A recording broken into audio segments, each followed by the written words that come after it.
نحمده ونصلي على رسوله الكريم أما بعد عن أبي سعيد الخدري رضي الله تعالى عنه أنه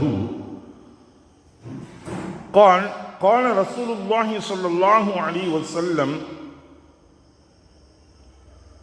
يوشك أن يكون خير مال المسلم غنم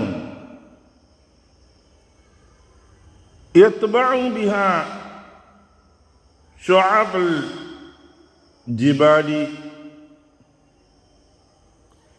وواقع قطر يفر بيديه إلى آخره أو قال من صلى الله عليه وسلم. அருமைக்குரிய சகோதரர்களே, பெரியோர்களே,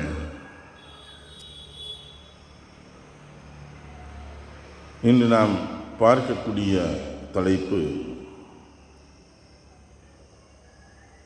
குழப்பங்களை விட்டு ஒதுங்கிவிடுவது. இது போன்ற சூழ்நிலைகள் ஒதுங்கியிருப்பது மார்க்கத்தினுடைய ஒரு ஓரமாக, ஒரு அம்சமாக இருக்கின்றது எனக்குரியதை பற்றி தான் பார்க்க இருக்கின்றோம். ரசூலுல்லாஹி ஸல்லல்லாஹு அலைஹி வஸல்லம் அவர்கள் கூறினார்கள், ஒரு காலம் நெருங்கிக் கொண்டிருக்கின்றது, அன்று முஸ்லிமுடைய செல்வங்களில் ஆடுதான் சிறந்தது. குழப்பங்களிலிருந்து தீனை காப்பாற்றிக் கொள்ள அந்த ஆட்டை கூட்டிக் கொண்டு அவன் மலைகளின் உச்சியிலும் மழை பெய்யும் இடங்களிலும் சென்று வாழ்வான் என்பதாக கூறினார்கள். இதை அபூ ஸஈத் அல்-குத்ரி ரலியல்லாஹு தஆலா அன்ஹு அவர்கள் அறிவிக்கின்றார்கள். ஒரு காலகட்டங்களில் குழப்பங்கள் ஏற்படும். எந்த அளவுக்கு குழப்பம் அப்படின்னா, மனிதன் அங்கு வாழ்வதற்கே முடியாத ஒரு சூழ்நிலைகள் இருந்து கொண்டு இருக்கும். அவன் எல்லா செல்வங்களும், எந்த செல்வங்கள் இருந்தாலும் அவனிடம் இருக்கக்கூடிய செல்வங்களே சிறந்ததாக அவன் விளங்கக்கூடியது ஆடுதான் சிறந்த செல்வம் என்பதாக அவன் நினைத்து வாழக்கூடிய சூழ்நிலைகளுக்கு ஏற்பட்டுவிடும். ஏன்னா அதுதான் எங்கேயும் கூட்டு போயிடலாம், கொண்டுலாம். அது செல்ல பிராணிகள் ஒன்று அவனிடம் இருந்து கொண்டிருக்கும். அப்பொழுது இவன் எங்கு அழைக்கிறது என்றால், காடுகளுக்குள்ளே இவன் போய் தஞ்சம் புகுந்துருவான். மனிதனுடைய சூழ்நிலை காடுகளுக்குள் இந்த ஆடுகளை அழைத்து கொண்டு காடுகளுக்குள் தஞ்சம் புகுவான். இல்லாவிட்டால் தண்ணீர்கள் இருக்கக்கூடிய வனாந்திர பகுதிகளுக்கு இவன் சென்று விடுவான் என்பதாக சொல்கிறான். இப்போ குழப்பங்கள் என்பது இன்றைக்கி ஆரம்பிச்சிருச்சு, ஒவ்வொன்றாக வந்து கொண்டே இருக்குது. ஒரு மனிதன் வாழ முடியாத சூழ்நிலைகள், குழப்பங்கள் எந்தெந்த சமயங்களில் புதுசான குழப்பங்கள்லாம் ஏற்படுது. மனிதனுக்கு எந்த காலையில் இரவில் உறங்கக்கூடிய சமயங்களில் நிம்மதியாக உறங்க முடியவில்லை, விழிக்கக்கூடிய சமயங்களில் நிம்மதியாக விழிக்க முடியவில்லை. என்ன சூழ்நிலைகள் ஏற்படுமோ, இரவோடு இரவாக ஏதாவது ஒன்று சொல்லிடுவாங்களோ, ஏதாச்சும் ஒரு சட்டத்தை போட்டுருவாங்களோ அப்படிங்கக்கூடிய சூழ்நிலைகள் ஆளப்பட்டிருக்கு இப்பொழுது. இதெல்லாம் ஒரு சின்ன சின்ன குழப்பங்களாகத்தான் நமக்கு தெரியுது. இதை விட பிரம்மாண்டமான குழப்பங்கள் எல்லாம் இருக்குது.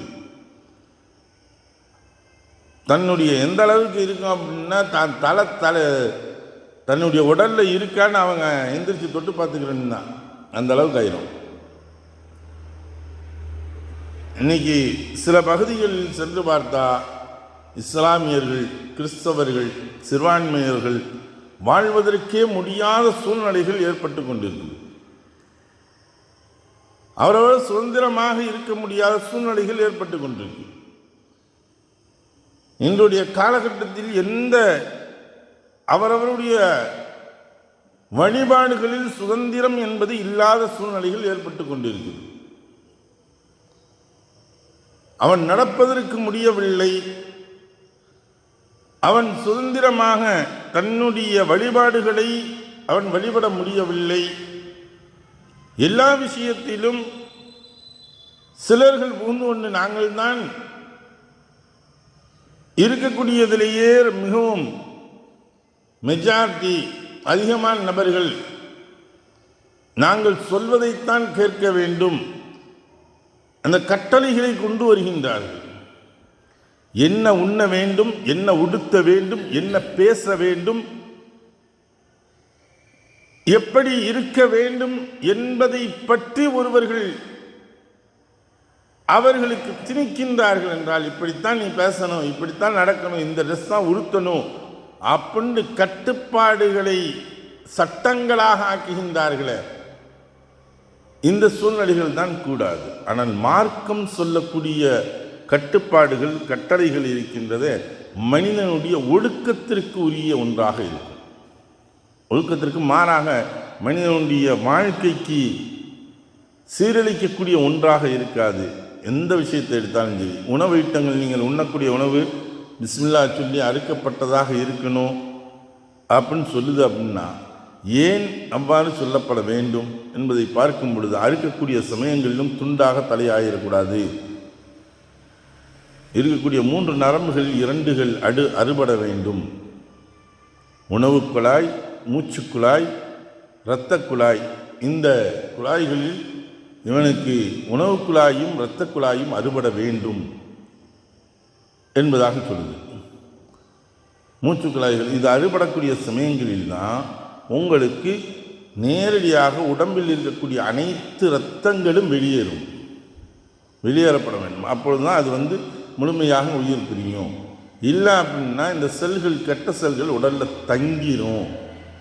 ஒரே வெட்டினோம்னா டக்குன்னு அந்த மூளைக்கு போகக்கூடிய பாஸ் ஆகக்கூடிய செய்திகள் துண்டிக்கப்பட்டுச்சு அப்படின்னா உடனடியாக இரத்தங்கள்லாம் அப்படி ஜாமாயி நின்றும், இந்த கரியோடு எல்லாம் கலந்துடும். அது மனிதனுக்கு வியாதியை ஏற்படுத்தும், மார்க்கம் சொல்லக்கூடிய முறைகள். அதே சமயத்தில் வேட்டையாடி உண்ணக்கூடிய எந்த ஒன்றையும் உண்பதற்கு மார்க்கம் அனுமதிக்கவில்லை. கீறி கிழித்து தின்னக்கூடியது சிங்கம், புலி, நாய், பன்றி இது போன்ற உணவுகளை உண்பதற்கு மார்க்கம் தடை செய்கின்றது. ஏன்? அதுடைய ஜின் என்று சொல்லக்கூடிய அதனுடைய பழக்க வழக்கமே மோசமான ஒன்றாக இருக்கும். இது மனிதனிடம் வந்துவிடக்கூடாது. அவனிடம் இருக்கக்கூடியது சாந்தமான ஒன்றாக ஆடு, மாடு, ஒட்டகம் இது போன்ற சாந்தமான விலங்கினத்துடையது தான் உண்வதற்கு மார்க்கம் அனுமதிக்கின்றது. கீறி கிழித்து திங்கக்கூடிய காகம், பருந்து இது போன்ற விஷயங்கள் பறவைகள் இருக்கின்றது, அதை உண்ணக்கூடாது. அதே சமயத்தில் அதுவும் கொத்தி திங்கக்கூடியது, சாந்தமாக இருக்கக்கூடியது கோழி, புறா இது போன்ற விஷயங்களை உண்வதற்கு மார்க்கம் அனுமதிக்கின்றது. அப்போ ஒரு மனிதனுடைய ஆக்டிவிட்டியிலிருந்து, மனிதனுடைய செயல்பாடுகளிலிருந்து அனைத்திலும் சீராக ஆக்க வேண்டும் என்பது மார்க்கம் சொல்லி கொண்டு வரக்கூடிய சட்டம். ஆனால் இன்று எல்லாத்தையும் இதில் திணிக்கல. யார் நீ இஸ்லாத்தை ஏற்றுக்கொண்டாயோ அவர்கள் நீங்கள் பின்பற்றணும். இதே இது நான் நீங்கள் அப்படித்தான் நடக்கணும் அப்படின்னு மார்க்கம் சொல்லல. ஆனால் இன்று சொல்லக்கூடியவர்கள், இங்கே இருக்கக்கூடியவர்கள் எல்லோரும் இதை பின்பற்ற வேண்டும் என்று சொல்லும் பொழுது இந்த குழப்பங்களை ஏற்படுத்தி இந்த செயல்பாடுகளை அவர்கள் திணிக்கின்றார்களே, இது மார்க்கம் தடுக்கின்றது. அப்போ குழப்பங்கள் ஏற்படக்கூடிய சமயங்களில் மக்கள் இந்த அளவிற்கு ஆகிவிடுவார்கள். அப்பொழுது அவர்கள் உச்சியில் வாழ்கின்றார்களே, இந்த சமயத்தில் நீங்கள் ஒதுங்கிக் கொள்ளுங்கள். அல்லாஹ் சொல்வது ஒன்று, வைதா காத்தமுல் ஜாஹில்ன காலு சலாமா, நீங்கள் சலாம் சொல்லி கொண்டு நீங்கள் விலகிக் கொள்ளுங்கள் என்பதை சொல்வதை போன்று நாம் விலகிச் செல்ல வேண்டும். அந்த சமயத்தில் அவர்கள்தான் சிறந்தவர்களாக இருக்கின்றார்கள் என்பதாக இந்த ஹதீஸ்கள் நமக்கு உணர்த்தி காட்டுகின்றது. எதை படித்தோமோ எதை கேட்டோமோ அதை விளங்கி நடக்கக்கூடிய நண்பாக்கியத்தை வல்லல்லாஹ் நம் அனைவருக்கும் தந்தருள்வானாக. வாக்கர்தாவான அல்ஹம்துலில்லாஹி ரப்பில் ஆலமீன். சுப்ஹானல்லாஹி வபிஹம்திஹி சுப்ஹானக்கல்லாஹும்ம வபிஹம்திக வநஷ்ஹது அன் லா இலாஹா இல்லா அன்த வனஸ்தக்ஃபிருக வனதுபு இலைக். ஆமீன். சுப்ஹான ரப்பிக ரப்பில் இஸ்ஸத்தி அம்மா யசிஃபூன். வஸ்ஸலாமு அலல் முர்ஸலீன். அல்ஹம்துலில்லாஹி ரப்பில் ஆலமீன்.